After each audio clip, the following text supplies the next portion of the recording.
Hola, muy buenos días, buenas tardes o buenas noches, depende de la hora que nos estén viendo. Como ya vieron en el título del video, este video es un poquito más serio. Mis compañeros y yo les hablaremos y explicaremos acerca de uno de los tejidos especializados de suma importancia, como lo es el tejido sanguíneo. Antes de comenzar con el tema, a continuación les voy a presentar a cada uno de los integrantes, que posteriormente cada uno de ellos lo hará por su cuenta, al igual como la explicación de su tema.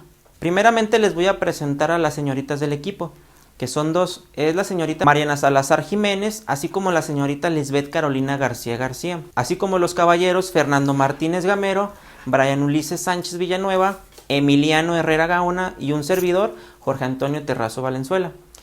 Todos nosotros pertenecemos a la Universidad Autónoma de Durango de la carrera de Medicina. Estamos cursando actualmente el primer semestre. Este video va dirigido al público en general, así como especialmente a la doctora Jenny Corina Dueñez, que es nuestra maestra de la clase de histología. Bueno, sin más que decir, comenzamos. Hola, ¿cómo están? Me vuelvo a presentar. Mi nombre es Jorge Antonio Terrazo Valenzuela y como se los dije hace un momento, pertenezco a la Universidad Autónoma de Durango en la carrera de Medicina.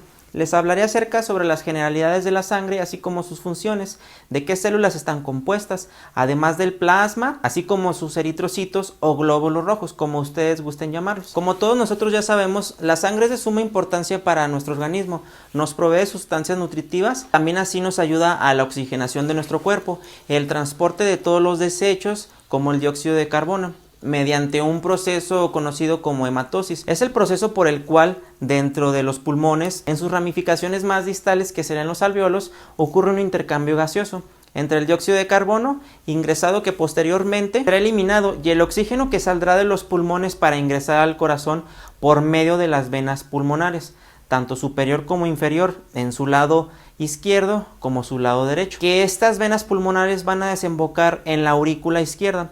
Luego, a través de la apertura de la válvula mitral, continúa la sangre rica en oxígeno que, como les comenté, viene de los pulmones. Ahora, como ya nuestra válvula mitral permitió el ingreso de esa sangre rica en oxígeno, esa sangre va a viajar hacia nuestro ventrículo izquierdo para finalmente viajar por la arteria aorta, que se encargará de distribuir dicha sangre al organismo. Debemos entender que la sangre rica en oxígeno corre por las arterias y la sangre pobre en oxígeno corre por nuestras venas. Regresando al tema, debemos entender que la sangre tiene varios componentes importantes. Está compuesta principalmente por células que más adelante mis compañeros les van a explicar un poquito mejor qué hace cada una de ellas, qué valores son los normales y alguna correlación clínica que podría ser en caso de tener un volumen bajo o tener un volumen alto. Se calcula que en promedio un adulto puede llegar a tener hasta 6 litros de sangre, lo que equivale del 6% al 7% del peso corporal total. La sangre es impulsada por todo el torrente sanguíneo gracias al corazón, que funciona como una bomba. Esta sangre llega a todo tejido corporal. Algunas de las funciones, como mencioné, son el transporte de sustancias nutritivas, así como el oxígeno hacia las células. Otra de las funciones también es el transporte de desechos, así como el dióxido de carbono. Una vez concluido el proceso de repartición de oxígeno, esta sangre se va, por así decirlo, ensuciando y requiere una nueva transformación en los pulmones por el intercambio gaseoso. Otra de las funciones importante es la homeostasis corporal. ¿Qué quiere decir esto? Bueno, ayuda a la estabilidad, al balance o cierto equilibrio que también es fundamental para la coagulación, como mantener la temperatura corporal en parámetros normales. No solo nutre o desecha cosas la sangre, sino también funciona como protección de nuestro sistema inmune. Transporta células especializadas que se encargarán de funciones de protección ante agentes patógenos extraños y células transformadas o células cancerosas. Ahora les hablaré de los componentes de la sangre y sus derivados. Además de que es un líquido que contiene muchas proteínas, ese líquido se llama plasma, que más adelante les hablaré acerca de él. Como primer lugar, tenemos las células que conforman la sangre, que son los glóbulos rojos o también conocidos como hematíes. Los glóbulos blancos y los leucocitos, este tipo de células se diferencian en otras más y son las que nos ayudan a proteger a nuestro cuerpo de agentes externos extraños, como ya se los había comentado anteriormente. Y por último, los trombocitos o las plaquetas, que sirven para la formación de coágulos o para taponar una herida y así evitar hemorragias tanto internas como externas. ¿Recuerdan que les mencioné que la sangre está compuesta por células y un componente extracelular? Bueno, pues este componente es el plasma, que le imparte dicha propiedad de tener fluidez a la sangre, ya que el 90% del peso del plasma es meramente agua. por eso es tan fluida o por eso tiene ese aspecto líquido. La que ayudará a la variedad de proteínas, que es el otro 10%, para que así puedan disolverse en ella. Estas proteínas que les menciono son tres: la albúmina, la globulina y el fibrinógeno.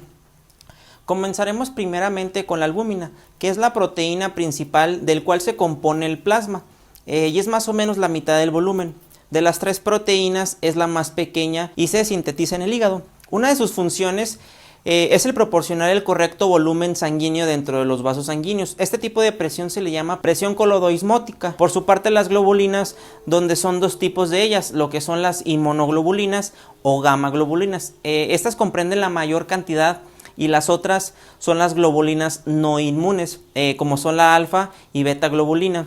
Estas últimas son secretadas por el hígado y además cumplen una función de mantener la presión osmótica dentro del sistema vascular, como también contienen factores de coagulación. La prueba realizada para saber si mis valores son normales, bajos o altos son el examen de proteínas totales, la cual mide los valores de la globulina y la albúmina. Los niveles bajos se pueden temer que tengamos alguna enfermedad en los riñones o el hígado. Además, debemos saber que el aumento de albúmina en los tejidos, una vez que se escapa de los vasos sanguíneos, va al tejido conjuntivo laxo o en la orina.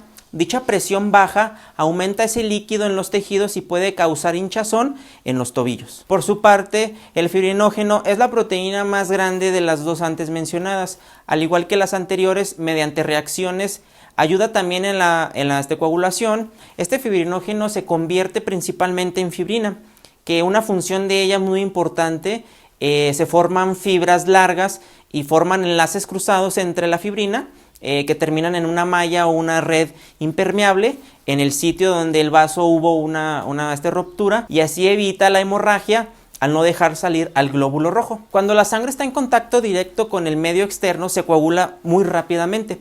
Para prevenir esto se necesitan anticoagulantes como lo son el citrato o la heparina. Por último, les hablaré acerca de los eritrocitos o de los glóbulos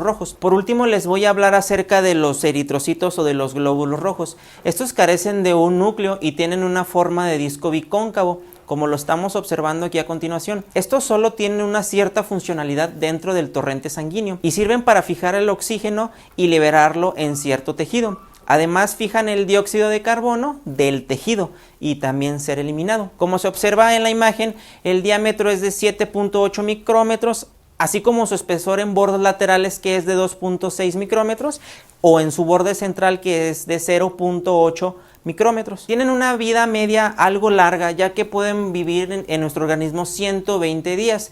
La que se encarga de la producción de estas células es la médula ósea, ya que constantemente está regenerando eritrocitos para reemplazar a los ya eliminados.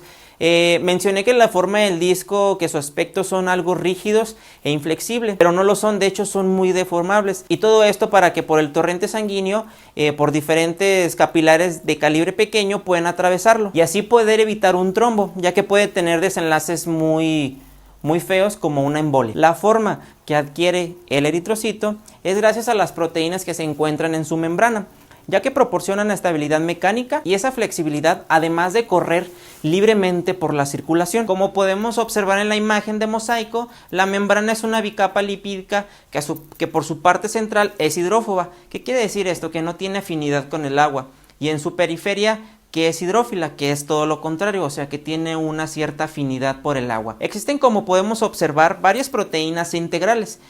¿Qué son estas? Cruzan de un extremo a otro. Una de ellas es la glucoforina C, que se asocia o une con el complejo de proteínas de banda 4.1, y a su vez también la proteína periférica llamada banda 3 se une al complejo proteico anquirina. Ambos complejos forman una red hexagonal gracias a la espectrina, que une a los dos complejos y los mantiene anclados a la misma superficie de la membrana.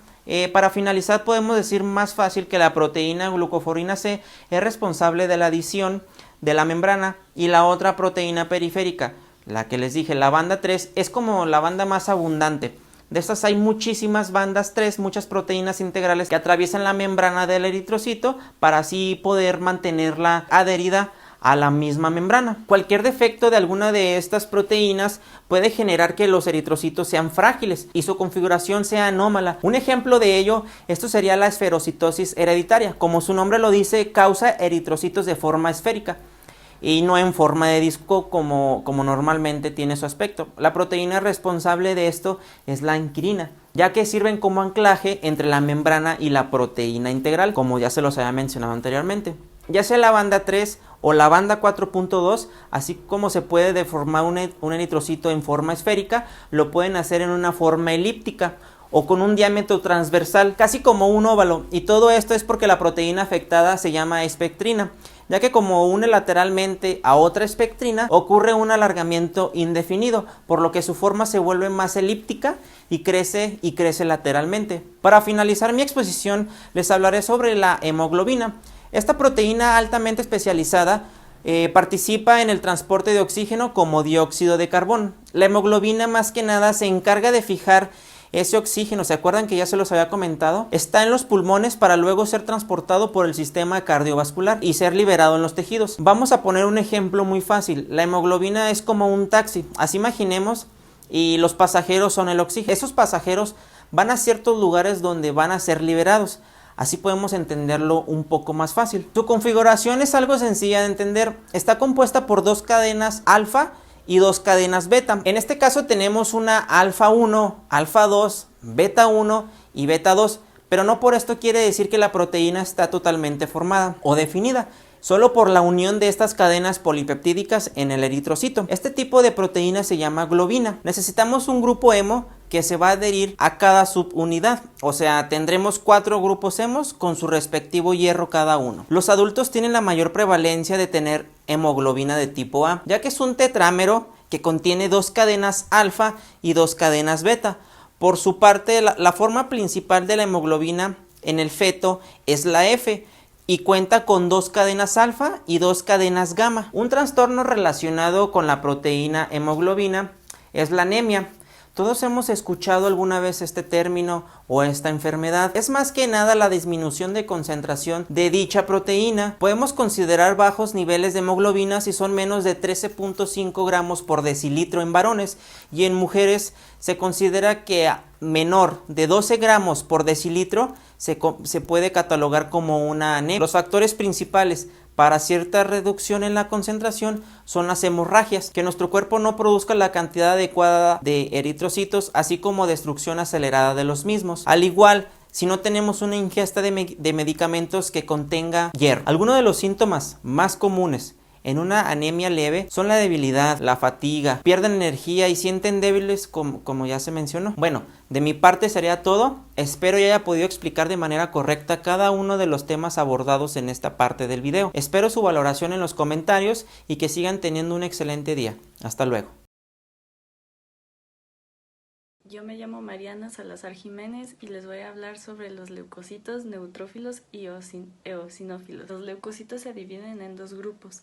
Su clasificación se basa en la presencia o ausencia de gránulos específicos en el citoplasma. La primera clasificación de leucocitos son los granulocitos, que estos sí contienen gránulos específicos. Después tenemos los agranulocitos, que estos carecen completamente de ellos. A pesar de que los granulocitos y agranulocitos contienen o carecen de gránulos específicos, estos coinciden en que tienen una pequeña cantidad de gránulos inespecíficos azurófilos. Dentro de los granulocitos están los neutrófilos, eosinófilos y basófilos.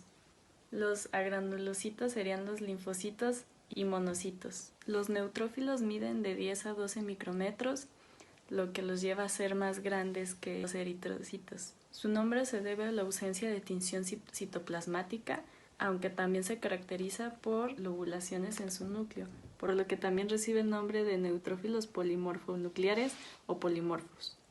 Bueno, también los neutrófilos contienen 3 tipos de gránulos. El primero sería gránulo azurófilo o gránulo primario.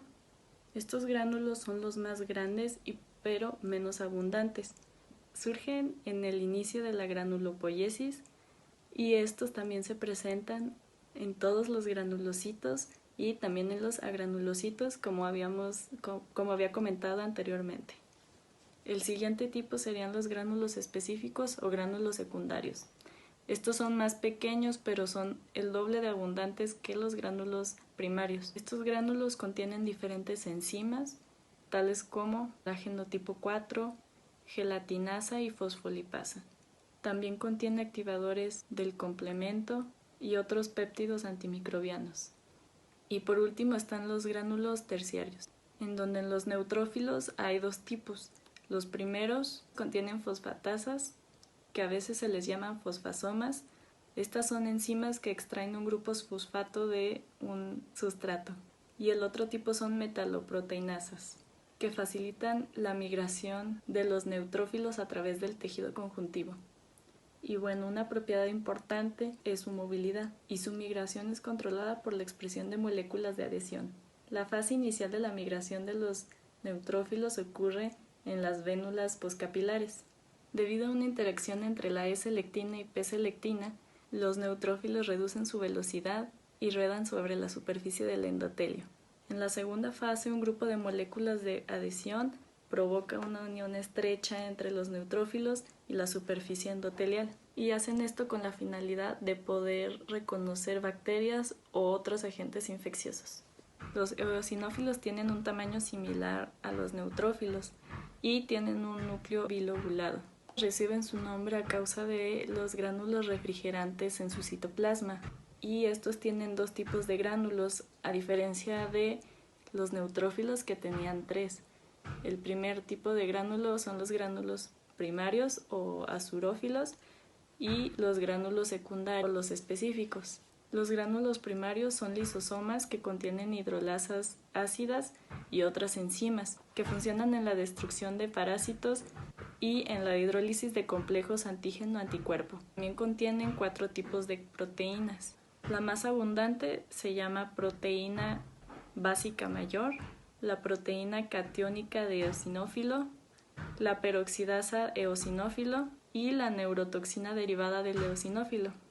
Y por último, los eosinófilos se asocian con las reacciones alérgicas, infestaciones parasitarias e inflamaciones crónicas. Eso sería todo de mi parte. Gracias. Yo soy Eric Fernando Martínez Gamero y les voy a hablar sobre los basófilos, los linfocitos y los monocitos. Los basófilos son los menos abundantes del sistema linfático. Comprenden el 0,5% del total de estas células. Estos reciben este nombre gracias a los abundantes gránulos que se tiñen con colorantes básicos al momento de querer identificarlos. En su citoplasma se encuentran dos tipos de gránulos, los azurófilos, que son los lisosomas de la misma célula que no tienen ninguna diferencia con los de otros linfocitos, y los específicos o secundarios, que contienen sustancias como la heparina, que es un anticoagulante, la histamina y el heparansulfato, que son vasodilatadores, los leucotrienos, que son lípidos que desencadenan la constricción prolongada del músculo liso respiratorio, y la interleucina 4 y 13, que promueven la síntesis de la inmunoglobulina tipo E. Estos se relacionan con los mastocitos del tejido conjuntivo, ya que provienen de la misma célula progenitora. La diferenciación ocurre en la presencia de la proteína alfa de unión CCAT amplificadora. Gracias a esta, se predestinan para ser células progenitoras de basófilos y se desarrollan en la médula ósea. Una vez que maduran, son liberados en el sistema sanguíneo periférico. Además, desde un punto de vista funcional, también son similares, ya que ambas fijan inmunoglobulina tipo E en su superficie, que al ser expuesta a un alérgeno, desencadena la activación de estas dos células y la liberación de sus agentes vasoactivos. Los linfocitos son las principales células funcionales del sistema inmunitario. En el organismo se encuentran 3 tipos, los T, los B y los NK. Los linfocitos T se diferencian en el timo, de ahí su nombre. Estos se caracterizan por la presencia de proteínas denominadas receptores de linfocitos T. y expresan las proteínas marcadoras CD2, CD3, CD5 y CD7 en su superficie. Estos también se subclasifican por la presencia o ausencia de las proteínas CD4 y CD8.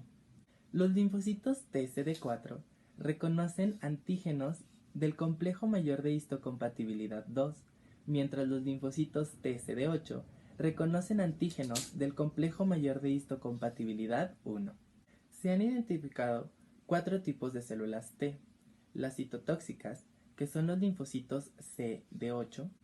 Estas secretan linfocinas y perforinas, produciendo conductos iónicos en la membrana de las células infectadas, lo cual conduce a su degradación. Las cooperadoras, que son linfocitos T CD4, que derivan de la respuesta inmunitaria sintetizando linfocinas que provocan la diferenciación de linfocitos B para la síntesis de anticuerpos. Los linfocitos reguladores.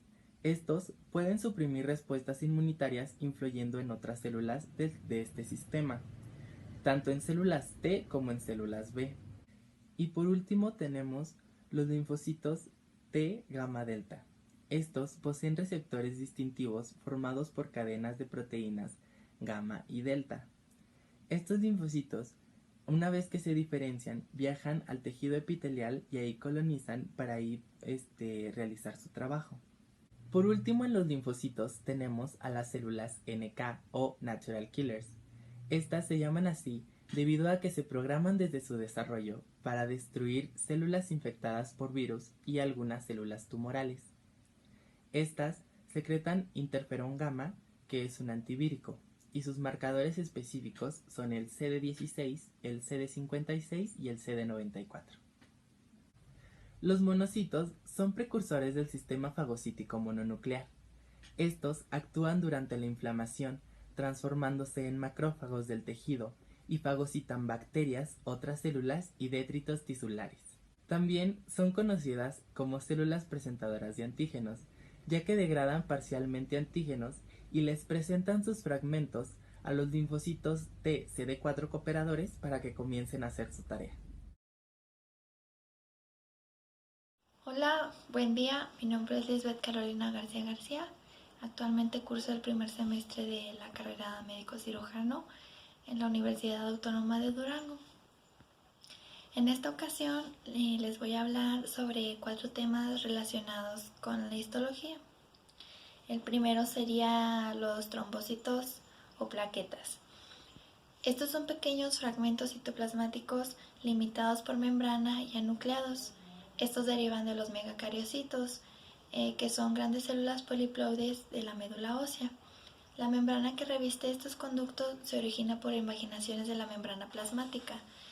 El desarrollo y fusión de la membrana de demarcación determina que los fragmentos se separen por completo formando plaquetas individuales. Estas plaquetas circulan como estructuras discoidales donde su vida media es de 10 días. Las plaquetas pueden dividirse en 4 zonas. La primera, la zona periférica, que consiste en la membrana celular cubierta por una gruesa capa superficial de glucocáliz. La segunda, la zona estructural, compuesta por microtúbulos, filamentos de actina, miosina y proteínas de base de actina. Estas forman una red de sostén para la membrana plasmática. La zona de orgánulos ocupa el centro de la plaqueta. Contiene microsomas, peroxisomas y diferentes tipos de gránulos dispersos. La zona membranosa se compone de 2 tipos de conductos. El primero, el sistema canicular abierto, que es un remanente del desarrollo de los conductos de demarcación plaquetaria. Y el segundo es el sistema tubular denso, que contiene material denso de electrones que sirve como almacenamiento de iones de calcio. El segundo tema será el hemograma, que es un análisis de sangre completo, donde proporciona cantidades relativas y cálculos obtenidos de células y elementos formados en la muestra de sangre. Esta muestra sanguínea se diluye en fluido de suspensión. Un hemograma típico incluye conteo de leucocitos, que son los glóbulos rojos, donde un conteo elevado encontremos, le llamaremos leucocitosis, y en un conteo bajo encontraremos una leucopenia. Otra parte que abarca el hemograma son los tipos de leucocitos, donde encontraremos neutrófilos, basófilos y monocitos. La siguiente parte es el conteo de eritrocitos, que son los glóbulos rojos. En un conteo elevado se le llamará policitemia y en un conteo bajo encontraremos una anemia que es causada por la pérdida de sangre, insuficiencia de hierro y vitamina B12, o también por el embarazo, mala nutrición, entre otras. El hematrocito es un volumen de célula compacto, mide el porcentaje de volumen de los eritrocitos. La hemoglobina, su concentración en la sangre es referida a la capacidad de un eritrocito para transportar oxígeno. Los valores normales para un hombre son de 14 gramos por decilitro a 18 gramos por decilitro y para las mujeres es de 12 gramos por decilitro a 15 gramos por decilitro. Los índices de eritrocitos encontraremos que cuentan con 4 índices: el volumen corpuscular medio, hemoglobina corpuscular media, concentración media de hemoglobina, y por último tenemos el conteo de eritrocitos, que son las plaquetas, como ya lo mencionamos anteriormente. En una elevación de eritrocitos vamos a tener una trombocitopenia y en bajos sería trombocitemia. El tercer tema será la formación de las células de la sangre, que es la hematopoiesis, donde este comprende la eritropoiesis, leucopoiesis y trombopoiesis. Este se encarga de mantener un nivel constante de los diferentes tipos de células en la sangre periférica. En el adulto, los eritrocitos, monocitos y plaquetas se forman en la médula ósea roja. Esta formación de células inicia en las primeras semanas de desarrollo embrionario y consta de 3 etapas. La primera inicia en la tercera semana de desarrollo embrionario, donde se forman los islotes sanguíneos en la pared del saco vitalino. La segunda etapa ocurre en el inicio del desarrollo fetal, donde los centros hematopoyéticos aparecen en el hígado. Y la tercera y última etapa ocurre en la médula ósea y comienza en el segundo trimestre del embarazo. Por último, tenemos la teoría monofilítica de la hematopoiesis, donde esta teoría refiere que todas las células sanguíneas derivan de una célula madre común. Esta célula, también conocida como citoblasto pluripotencial, es capaz de autorrenovarse. También tiene el potencial de diferenciarse en múltiples linajes de células no sanguíneas y contribuir a la regeneración celular de tejidos y órganos. En la médula ósea da origen a múltiples colonias de células madre progenitoras. Estas se diferencian en 2 colonias. La primera, las células progenitoras mieloides comunes, y la segunda serían las células progenitoras linfoides comunes, las cuales comprenden las células siguientes. La primera, en las células progenitoras de megacariocitos o eritrocitos. La segunda, las células progenitoras de granulocitos o monocitos. Y por último, la tercera y última, las células progenitoras linfoides comunes, que estas son capaces de diferenciarse en linfocitos T, linfocitos B y linfocitos destructores naturales. Y bueno, pues de mi parte sería todo y los dejo a continuación con mi compañero.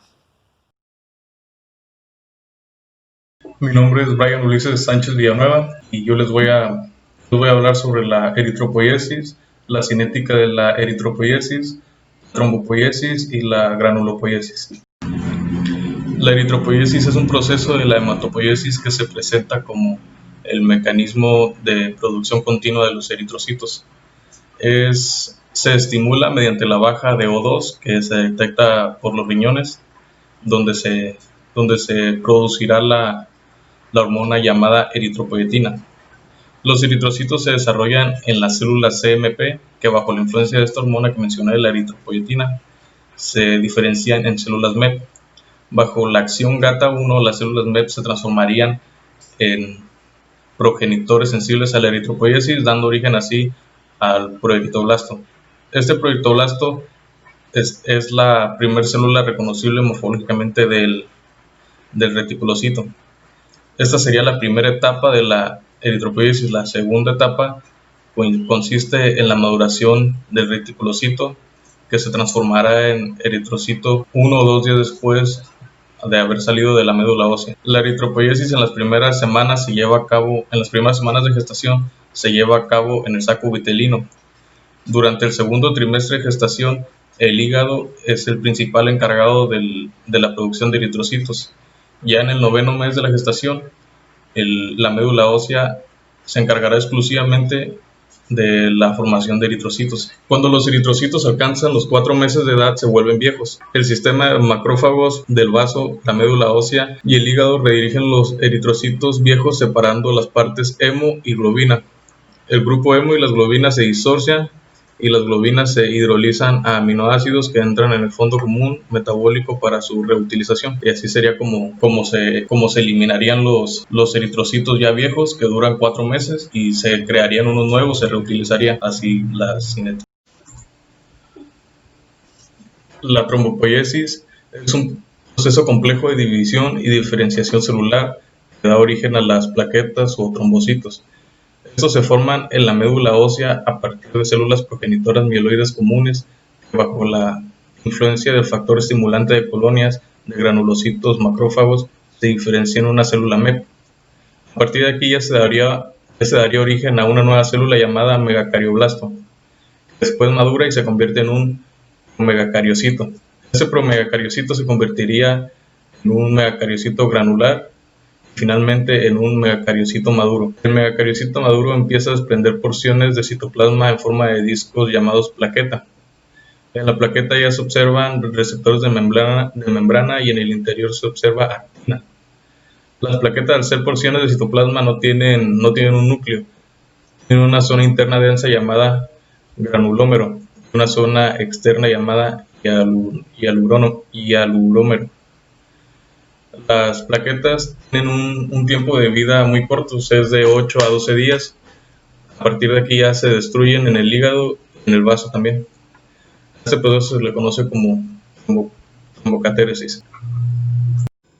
La granulopoiesis es el proceso que permite la generación de los granulocitos polimorfonucleares de la sangre. Esos son los neutrófilos, los basófilos y los eosinófilos. Los granulocitos se originan a partir del citoblasto progenitor mieloide común. Se diferencian progenitores de granulocitos bajo la influencia de las citocinas como la GM-CSF. Esta citocina es secretada principalmente por células endoteliales y estimula las células GMP para producir granulocitos y monocitos. El progenitor de neutrófilos sufre 6 etapas morfológicamente identificables en el proceso de maduración. Los basófilos y los eosinófilos sufren un proceso similar también. La primera etapa sería el mieloblasto, que es la primera célula precursora microscópicamente reconocible en la médula ósea. Esta tiene un núcleo esferoidal eucromático grande con 3 a 5 nucleolos. De ahí sigue el promielocito, que tiene un núcleo esferoidal grande con gránulos azurófilos en su citoplasma. De aquí siguen los mielocitos, que son los primeros en poseer gránulos específicos. Estos comienzan con un núcleo más o menos esferoidal que se vuelve cada vez más heterocromático. El metamielocito es la etapa en la cual se pueden identificar bien los linajes de los neutrófilos, de los eosinófilos y de los basófilos por la presencia de muchos gránulos específicos.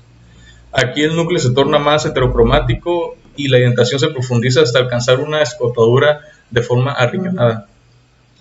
La célula encallada sería la penúltima etapa. Aquí el núcleo de la célula es alargado y de un ancho casi uniforme, lo que le da un aspecto como de herradura. Más tarde aparecen constricciones nucleares que se vuelven más prominentes hasta que se pueden reconocer de 2 a 4 lóbulos nucleares. Aquí ya la célula ya se conoce como un neutrófilo maduro, que ya sería la última etapa, el nucleófilo maduro. Cuando las células GMP son inducidas por el GM-CSF, se diferencian en progenitores eosinófilos. Por último, estos maduran hasta convertirse en eosinófilos. En cambio, la falta de la interleucina IL-5 hace que las células GMP se diferencien en progenitores basófilos que por fin producen los basófilos y así se forman los granulocitos.